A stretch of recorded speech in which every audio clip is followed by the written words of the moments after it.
우리 옆에 계신 분들과 인사 나누도록 하겠습니다. 황림교회 잘 오셨습니다. 은혜 받고 돌아갑시다.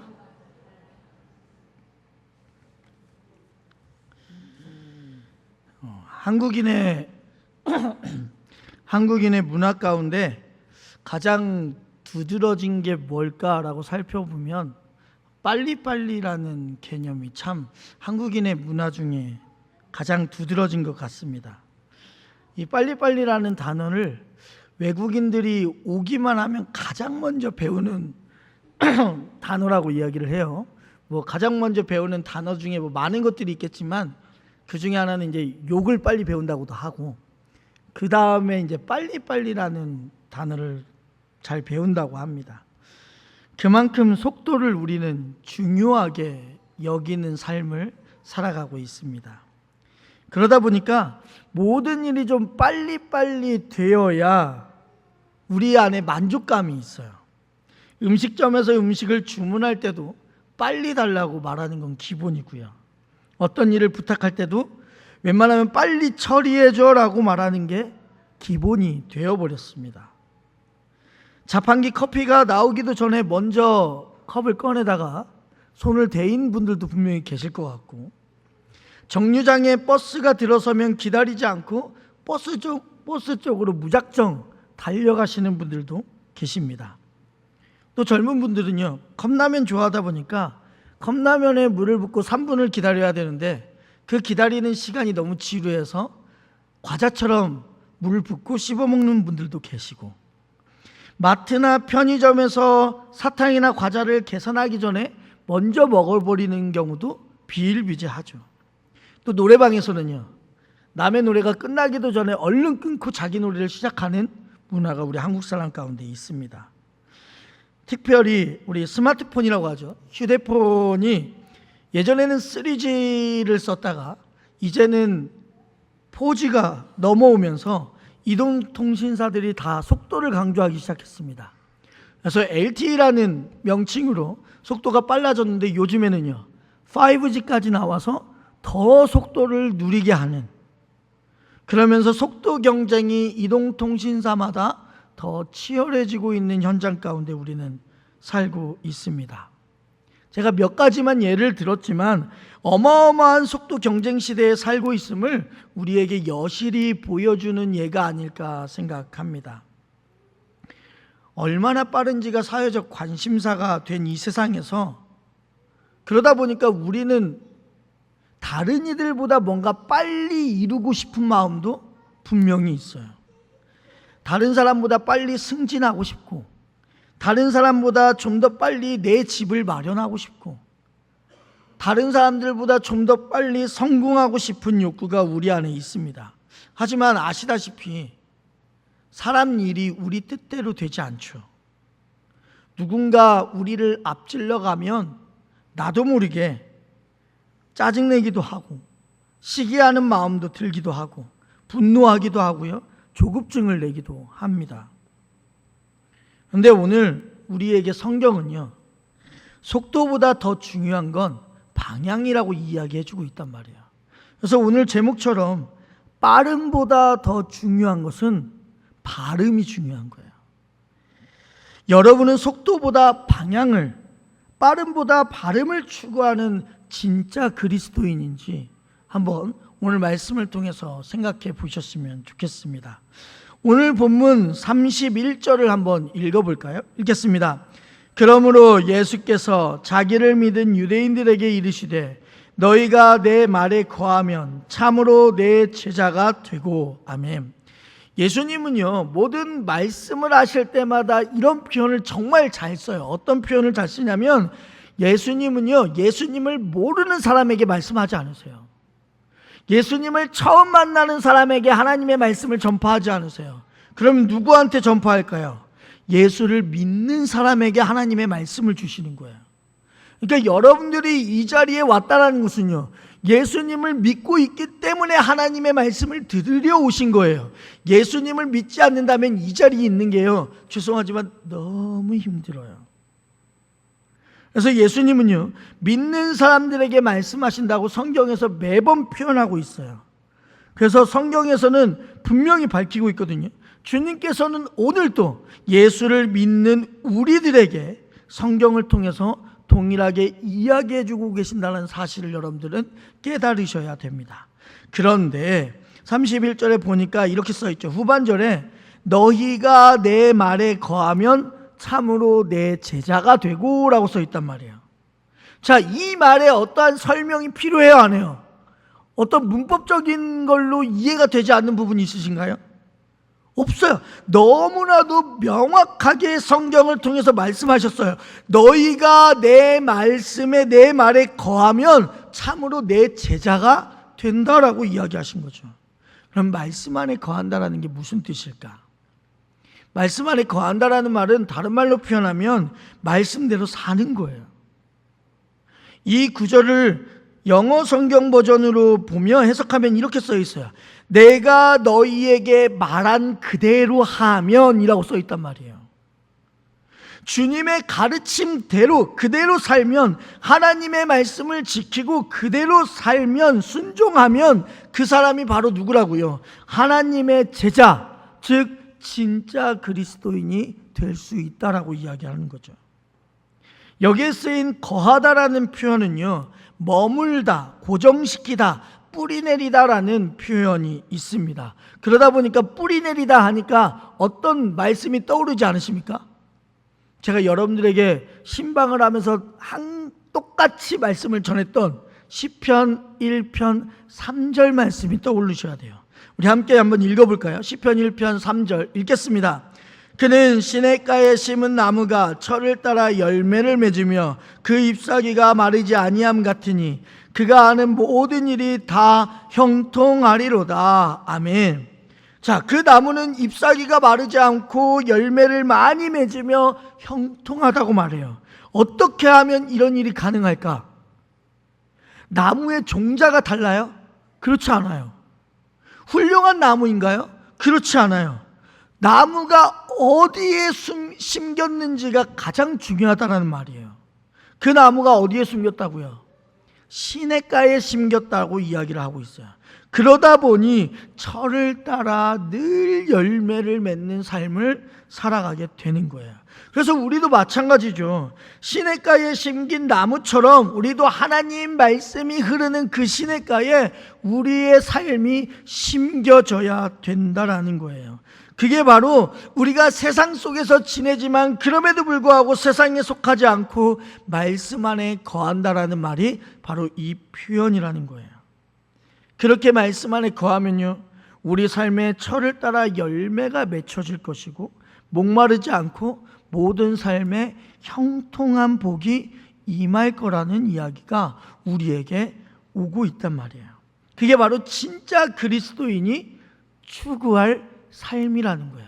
제가 그래서 이 말씀을 가지고 이번 금요 기도회 때도 그런 말씀을 드렸거든요. 예수님 안에 거한다라는 말이 뭔 말이냐면 우리에게 어떠한 열매가 맺혀야 된다는 게 중요한 게 아니라 포도나무의 가지로 제대로 붙여 있냐, 그게 중요하다고 이야기하면서 우리가 예수님 안에 제대로 붙어 있기만 하면요, 열매는 자연스럽게 맺혀지는 거야. 열매는 저절로 맺혀지는 거야. 주님께 붙어 있기만 하면요. 이게 진짜 그리스도인이 추구하는 삶의 방향이거든요. 그렇다면 우리는 어떻게 하나님의 말씀대로, 우리는 어떻게 하나님이라는 그 나무에 가지가 되어서 제대로 붙여 있을 수 있을까? 그걸 우리가 한번 두 가지로 알아보았으면 좋겠습니다. 자, 첫 번째 읽어보겠습니다. 네, 하나님의 말씀을 알아야 되는 거야. 여러분 생각해 보십시오. 말씀을 알지 못하면서 어찌 말씀대로 살겠다고 다짐할 수 있겠어요? 아니, 말씀을 알아야 그 말씀대로 살 수 있을 거 아니에요. 우리 한국교회 성도들 중에는요, 말씀을 많이 아는 것처럼 이야기하시는 분들이 참 많아요. 하지만 그분들과 조금 더 말씀에 깊이 들어가 보면 은근히 헤매는 분들이 참 많단 말이에요. 여러분들에게 묻겠습니다. 여러분들을 정말 하나님의 말씀을 잘 알고 계십니까? 하나님의 말씀을 여러분들이 안다면 얼마나 깊이 이해하고 계십니까? 시편 기자는 이렇게 고백하거든요. 시편 1편 2절 읽겠습니다. 오직 여호와의 율법을 즐거워하며 그 율법을 주야로 묵상하는도다. 하나님의 말씀이 즐거워서 그것을 밤낮으로 읽고 읊으며 깊이 묵상한다는 것이죠. 말씀을 주야로 묵상한다는 것은 하나님의 말씀을요, 내 삶의 기준으로 삼는다는 거예요. 말씀이 나의 삶의 생활의 중심이 된다는 얘기예요. 여러분, 한류 열풍이 대단하다는 거 혹시 아시죠? 한류 열풍은요, 정말 어떤 나라에 가보면 코리안이라는 이름만 가지고도요, 되게 자부심이 살아나게 돼요. 한류 열풍 때문에 해외에 가면 우리 한국 연예인들의 팬클럽이 참 많이 있습니다.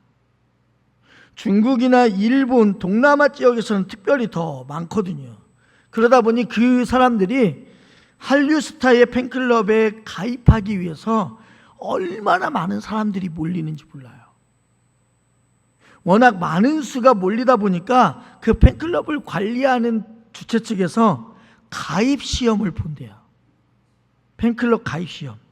그래서 어떤 드라마에 나오는 연예인들을 위한 그 팬클럽이다 하면 합격하기 위해서 그 연예인이 나오는 드라마를 기본적으로 50번 이상 본대요. 시리즈 전부 다 50번 이상. 그리고 시험을 볼 때 어떻게 시험 보냐면 해당 드라마를 틀어준대요. 틀어주다가 갑자기 멈추더라는 거예요. 그리고 나서 이 주인공이, 이 연예인이 말하는 다음 대화를 쓰시오 라고 하면 쓴다는 거예요. 정말 놀랍지 않으세요? 그런데 그 시험을요, 통과해서요, 팬클럽에 자랑스럽게 가입을 한다는 거예요. 그것도 한국어를 제대로 알지 못하는 외국인들이요. 정말 대단한 열정 아니겠습니까? 여러분, 이렇게 연예인의 팬클럽에 들어가기 위해서 드라마를 50번 이상 보고 대사를 달달 외운다는데, 우리는요, 우리의 삶의 길이요 빛이신 하나님의 말씀을 여러분들은 50번이라도 읽어보신 적 있으십니까? 적어도 팬클럽에 가입하는 사람들보다는 더 많이 성경을 봐야 되지 않겠어요? 더 많이 예수 그리스도가 어떤 말씀을 했는지 알아야 되지 않겠어요? 여러분들은 과연 얼마나 알고 계십니까? 날마다 하나님의 말씀을 묵상하고 읽고 듣고 공부하고 계십니까? 제가 그러기 위해서 여러분들에게 그 성경 52주 성경 문제풀이를 그래서 드리는 거예요. 원래대로 따지면요, 그게 1주가요 1주부터 시작하면 원래는 1월 첫 주부터 시작해야 되는 게 맞거든요. 근데 저는 여러분들에게 그냥 무작정 갖다 주는 거예요. 왜요? 1주부터 시작하면요, 언제까지 기다려요? 네? 언제까지 기다렸다 하실 건데요, 지금 당장부터 시작하셔야 되는 거예요. 그래서 여러분들 그렇게라도 하나님의 말씀을 보시는 거예요. 평소 집에 가서 하나님의 말씀 안 떠들러 보시잖아요. 예전에 혹시 탁후 성경이라고 들어본 적 있습니까? 탁후 성경. 그게 뭐냐면 하도 기독교인들이 성경책을 안 가지고 다니니까 기독교인들이 집에다가 이 성경책을 주일날 교회 갔다가 오면 집에다가 그대로 방치해 놓은대요. 그래서 그 다음 주일날에 성경책을 가져가기 위해서 어떻게 하냐면 성경책 위에 쌓인 먼지를 탁 털어서 후 부는 성경이라고 해서 탁후 성경이라고 이야기한대요. 그 정도로 성경을 펼쳐보지 않는다라는 얘기예요. 그런데 생각해 보세요. 52주 성경 말씀 푸시는 분들, 성경 말씀을 그대로 쭉 읽어간다면 참으로 감사하지만 그렇지 않음에도 불구하고 모르는 문제가 있잖아요. 저도 여러분 똑같이 풀거든요. 저도 모르는 문제가 있어요. 저도. 그래서 저도 모르게 성경책을 찾아보게 된다니까요. 여러분들도 그러지 않으세요? 그러다 보니까 집에서 나도 모르게 성경책을 피게 되는 거예요. 이게 얼마나 좋은 습관이에요. 또한 그리스도인이라고 말하면서 성경을 한 번도 통독하지 못한 사람은요, 죄송하지만 수두룩합니다. 여기서 조금 읽고 저기서 조금 읽기는 많이 읽어서 말씀을 아는 것 같지만 실상은 그렇지 않은 경우가 허다하죠. 우리가 연초에 늘 다짐하지 않습니까? 올해는 꼭 성경을 끝까지 내가 통독하고야 말겠다. 하지만 정작 첫 페이지를 넘기지 못하고 창세기의 창조 부분이 끝나기 전에 포기하는 사람들이요 많아요. 또한 나는 늘 창세기부터 시작해서 창세기의 내용을 아니까 이제는 마태복음부터 시작해야 되겠다 하면요, 누구를 낳고 누구를 낳고 누구를 낳고 하다가 끝나버리는 경우도 많단 말이에요. 그러니 성경 말씀을 찾을 때도 제대로 찾기가 어렵죠. 우리 죄송하지만 이거는 여러분들을 혼내는 내용이 절대 아니에요. 여러분들, 제가 여러분들을 어떻게 혼내실 수 있겠습니까? 혼낼 수가 있겠어요. 여러분들이 저보다 신앙의 연륜들이 높고 하는데 저는 혼내지 않습니다. 하나님의 말씀을 그냥 전하는 거예요. 만약에 혼내는 마음이 든다 하면 지금부터 잘하시면 되잖아요. 그렇죠? 네, 진짜 여러분들 다시 한번 말씀드려요. 절대 여러분들을 혼내는 거 아니에요. 아시겠죠? 네. 성경 말씀을 우리가 때로는 찾기가 힘들 때도 있어요. 예를 들면 요엘서를 피세요 하면 요엘이 성경에 어디 있는지를 모를 때가 있어요.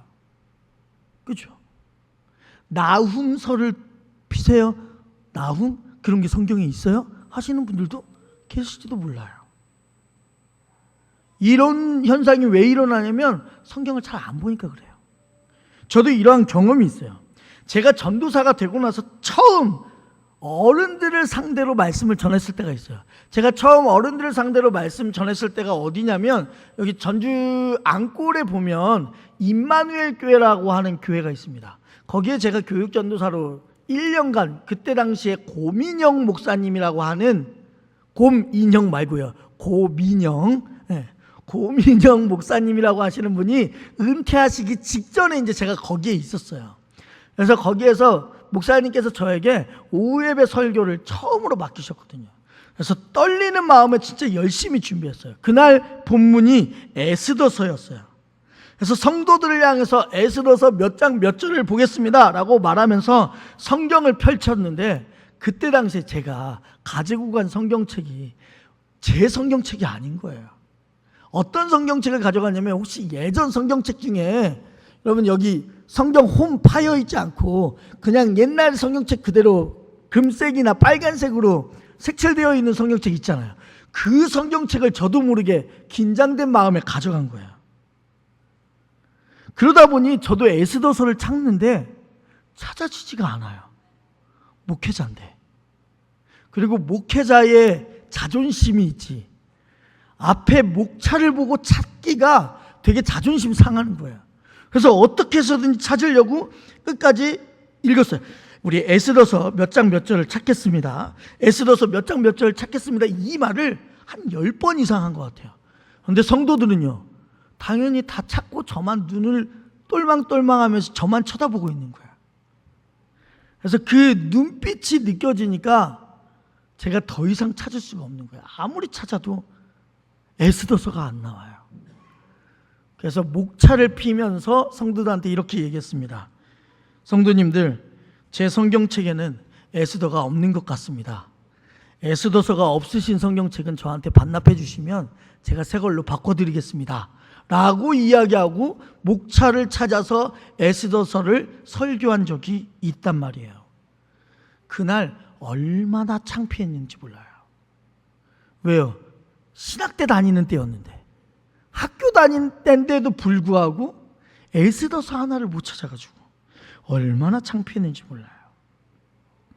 여러분, 시편 기자는 우리에게 이렇게 고백하죠. 주의 말씀이 내게 어찌 그리 단지요, 내 입에 꿀보다 더 다니다라고 고백한단 말이에요. 여러분, 시편 기자처럼 여러분들이 진짜 하나님의 말씀을 읽으면서 송이꿀보다 단 것을 경험해 본 적이 있냐고요. 정말 시편 기자가 이렇게 말한 이유가 바로 이 뜻이구나, 와, 나도 이제서야 알겠네라는 것을 경험해 본 적이 있냐고요. 여러분, 미국에서는요, 거북이 크리스천이라는 말이 유행이었던 때가 있었대요. 이 거북이 크리스천이 왜 유행이었냐면 이런 거예요. 허기를 잘 견디는, 배고픔을 잘 견디는 거북이의 특성에 빗대어서 이 단어가 탄생되었다고 해요.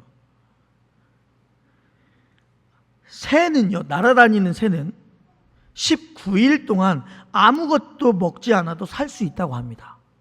사람은요, 평균적으로 12일 동안 아무것도 먹지 않아도 살 수 있다고 하고, 강아지는 20일을 버틸 수 있다고 해요. 그런데 거북이는요, 500일간을 버틸 수 있대요. 아무것도 안 먹고. 그러다 보니 이같이 거북이에 빗대어서 하나님의 말씀을 먹지 않고 오랫동안 견디는 사람을 거북이 크리스천이라고 이야기를 한다라는 거예요. 혹시 이 시간 이 자리에서 예배드리는 여러분들 중에도 혹시 거북이 크리스천이 있습니까? 성경은 우리에게 분명하게 얘기하고 있어요.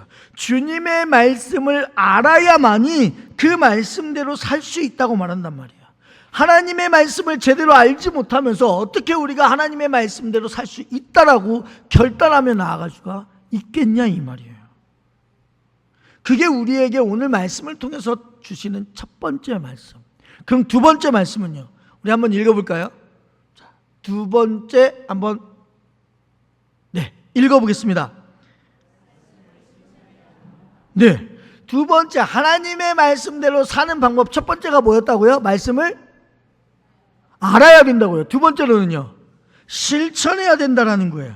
우리가 잘 아는 시편 1편 1절에서는 이렇게 얘기하죠. 복 있는 사람은 악인들의 꾀를 따르지 않고 죄인들의 길에 서지 않고 오만한 자들의 자리에 앉지 아니한다라고 얘기하고 있어요. 이 말씀 자세히 살펴보면요, 복 있는 사람의 행동 지침이 나오죠. 하나님의 말씀을 단순히 읽고 알고 깨닫는 데 그치는 것이 아니라 어떻게 해야 된다고요? 내 삶에 구체적으로 행동으로 나타내야 된다고 이야기하고 있다는 거예요. 악인들의 꾀를 따르지 않고 죄인들의 길에 서지 않고 오만한 자리에 앉지 않고, 즉 하나님의 말씀을 주야로 늘 묵상하는 사람들은요, 그 말씀을 그 말씀대로 지키며 순종하며 살아가는 모습을 실제적인 행동으로 보이는 거예요. 같은 맥락에서요, 야고보서에서도 이렇게 이야기하고 있어요. 너희는 말씀을 행하는 자가 되고 듣기만 하여 자신을 속이는 자가 되지 말라라고 야고보서에서 이야기하고 있단 말이에요. 우리가 오랜 시간 동안 신앙생활을 하면요, 말씀을 많이 들어요. 그렇죠? 저와 함께 여러분들이 일주일간 저와 함께 늘 예배 자리에 있는 분들만 생각해 봐도요, 말씀을 10번 들어요. 10번이나 들어요, 일주일 동안에. 이렇게 오전 예배 있죠, 오후 예배 있죠, 수요 기도회 있죠, 금요 기도회 있죠, 그 다음에 6번의 새벽 예배 있죠. 총 10번의 말씀을 듣거든요. 우리가 오랫동안 말씀을 듣다 보니까 어떤 느낌이 드냐면, 내가 말씀을 진짜로 많이 아는 것처럼 생각된다니까요. 그리고 내가 그 말씀을 진짜로 실천하며 살아가고 있는 것처럼 느껴지기도 해요. 근데 그게 전부 다 착각이라는 거죠. 우리는 듣기만 할 뿐 실천하지 않아요. 서점에 가면 스테디셀러라고 말하는 그러한 책들이 있습니다. 예를 들면 이런 거죠. 유명하신 분들이 다 자기의 자서전들을 써요. 저도 이제 갖고 있는 자서전들 가운데 저는 이제 스포츠를 워낙 좋아하다 보니까 박지성 씨가 쓴 책이라든지, 아니면 이영표 씨가 쓴 책이라든지, 김연아 씨가 쓴 책이라든지, 이런 책들을 가지고 있거든요. 근데 우리는 전부 다 그런 책을 보고, 정말 이분들의 삶이 이렇구나 하고 끝나요. 그러니까 이분들과 같은 사람들이 더 이상 안 나와. 왜요? 그 책을 읽으면 적어도 뭘 해야 되는 거예요? 나도 이 사람들처럼 살아봐야겠다라고 결단을 하고 행동으로 나가야 되는데, 이 책을 읽고 진짜 이분들 멋있다 하고 끝나요. 그러니 우리의 인생 가운데 발전이 있냐고요? 없는 거예요. 성경 말씀도 마찬가지죠. 10번을 듣든 100번을 듣든 간에 우리가 실천하지 않는데 어떻게 우리의 신앙이 자랄 수 있겠어요? 우리는 신앙이 자라기를 바라고 있어요. 우리는 신앙이 멈추지 않고 더욱더 성장하기를 원하고 있다고요. 그런데 우리가 행동을 하지 않아요. 그게 너무나도 안타까운 거죠. 말씀을 듣기는 들어도 행동하지 않는데 어떻게 우리의 신앙이 자라겠냐고요. 그래서 저는요, 어떤 때는요, 설교를 준비하기가 너무 힘들어요. 왜냐? 설교 한 편을 작성하다 보면 머뭇머뭇거리는 순간이 찾아와요. 왜냐하면 여러 가지 살이 붙어야 되는 거예요. 그래야 여러분들의 기억에 남도록 하기 위해서. 솔직히 말하면 하나님의 말씀만 제대로 전하고 싶은데 그 말씀은요, 여러분들의 기억에 남지 않으니까 살이 하나하나씩 붙게 되는 거예요. 여러분, 하나님의 말씀은요, 우리에게 주시는 삶의 행동 지침이에요. 너희들 이 말씀을 들었으면 그렇게 살아라 라는 말씀이라고요. 여러분들, 하나님의 말씀은요, 여러분들을 가슴을 따뜻하게 하는 이야기거리가 아니에요. 우리의 삶을 나아지게 돕는 조언도 아니라고요. 우리의 마음을 잠깐 움직이는 감동적인 사연도 아니에요. 하나님의 말씀은 그냥 단순히 우리에게 그렇게 살라 하고 명하시는 명령이란 말이에요.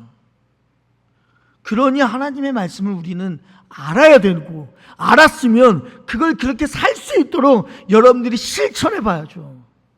적어도 오늘 들은 말씀은 오늘이라도 제발 실천해 보려고 아둥바둥 해야 되는 거 아니에요? 그런데 우리는 이 예배당 문 밖에만 나가면요, 그 말씀이 뭔 말이었지? 전혀 생각하지 않아요. 생각나지 않는 게 아니라 생각하지를 않아요. 그런데 어떻게 우리의 삶에 복이 임하겠냐고요. 분명히 말씀하셨잖아요. 하나님의 말씀이 그 안에 거하는 자는 내 제자가 된다고요. 내 제자가 되면요, 복이 저절로 임하는데요, 열매가 저절로 맺히는데요. 그렇다면 그 말씀을 지키며 순종하는 삶을 살 때 우리에게 어떤 일이 일어날까? 어떤 일이 일어날까요? 그 사람은요, 진짜 자유를 누리게 되는 거예요. 요한복음 8장 32절 읽겠습니다. 진리가 너희를 자유롭게 하리라. 아멘. 성경은, 하나님의 말씀이 우리 가운데 임할 때 진리를 알게 된다라고 되어 있어요. 여기에서 안다라는 것은, 제가 매번 안다라는 단어 표현했잖아요. 그냥 단순히 지식적으로 안다라는 말이 아니에요. 어떤 말이요? 삶 속에서, 하나님과 함께하는 삶 속에서 체험과 경험을 통해서 내가 알게 되는 게 여기서 말하는 안다라는 거예요. 즉, 하나님의 말씀을 들어서 아는 게 아니라 내가 그 말씀을 실천해 보려고 노력해서 아는 게 안다라는 말이라고요. 그런데 여기에서 신기한 문장이 있죠. 우리를 자유롭게 한다고. 혹시 이 자리에 계신 분들 가운데 난 자유롭지 않아 하시는 분들 계신가요? 아마 우리는 나 자유로운데, 난 자유롭게 내가 번 돈 내가 알아서 쓰고 내 삶 내가 알아서 살아가는데 왜 자유롭지 못하다고 하지? 근데 신기하게도요, 그 당시 사람들도 우리처럼 똑같은 질문을 해요. 33절 함께 읽겠습니다. 그들이 대답하되 우리가 아브라함의 자손이라 남의 종이 된 적이 없거늘 어찌하여 우리가 자유롭게 되리라 하느냐라고 말하는 거죠. 우리 자유롭다 이거예요. 자유롭다고. 그러자 이 말씀에 예수님이 이렇게 대답하십니다. 34절 읽겠습니다. 예수께서 대답하시되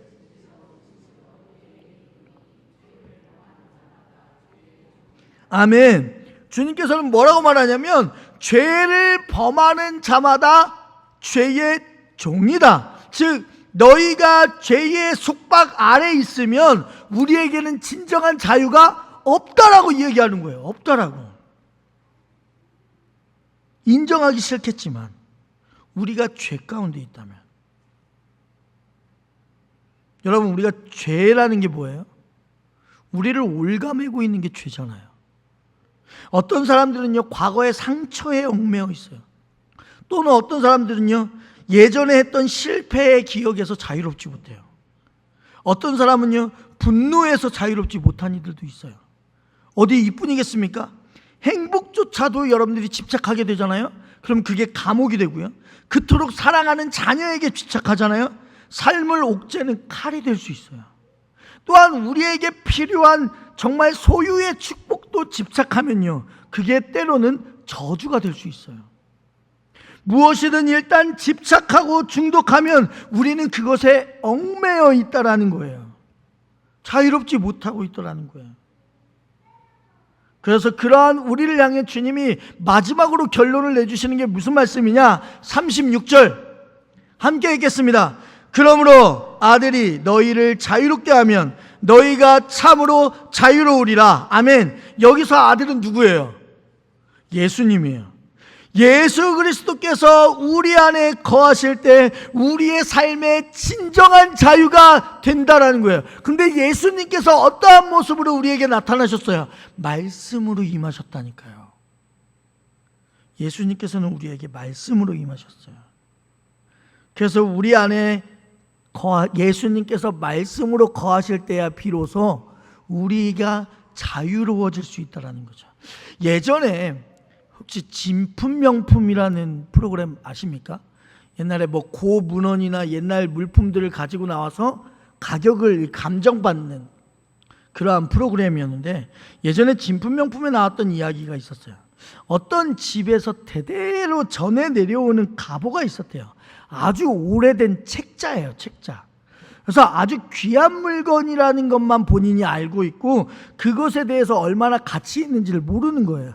그래서 이게 얼마나 가치 있는지를 군데군데 알아봤는데도 알 수가 없어서 결국에는 TV쇼 진품명품에 가지고 나왔다라는 거예요.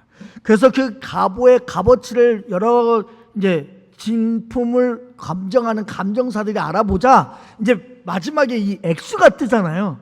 근데 액수가 뜨다가 갑자기 0원이 뜬 거예요. 그래서 이 의뢰인도 너무나도 의아하고 많은 패널들도 사회자도 의아한 거예요. 도대체 왜 0원일까 하고 이야기를 들어봤는데 결과는 너무나도 충격적이었어요. 그렇게 애지중지 여기던 가보가 다름 아닌 노비문서였다는 거예요. 노비문서다 보니까 이게 값어치가 나가지 않을 뿐더러 그 의뢰인의 조상들이 그럼 뭐였다라는 거예요. 그죠? 그러한 의미로 이게 이해될 수가 있으니까 아예 값을 책정하지 않았다라고 이야기를 하더라고요. 근데 생각해 보세요. 저는 이 영상을 봤을 때 우리의 인생이 이 상황과 참 비슷하다라는 생각이 들었어요. 아니, 수고하고 애쓰고 귀하게 여기고 투자하고 열심히 뛰었어요. 근데 알고 보니 노비문서라는 거예요. 우리가 요즘 수요일 날에 전도서를 강의하고 있습니다. 솔로몬이 정말 많은 부귀영화를 누리고 나서 마지막에 우리에게 이야기하는 게 뭐냐면, 내가 다 이것저것 다 해봤는데 내 손에 잡히는 것이 바람과 같더라라는 거예요.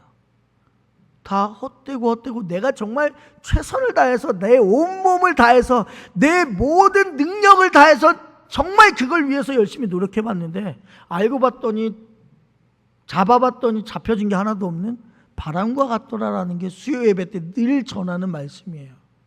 똑같죠. 여러분, 진짜 그리스도인은요 진정한 자유를 누려야 돼요. 하나님의 말씀이 그 안에 들어와서 말씀대로 사는 사람에게는 진정한 자유가 있어요. 갈라디아서 5장 1절 말씀, 갈라디아서 5장 1절 말씀, 네, 함께 읽겠습니다.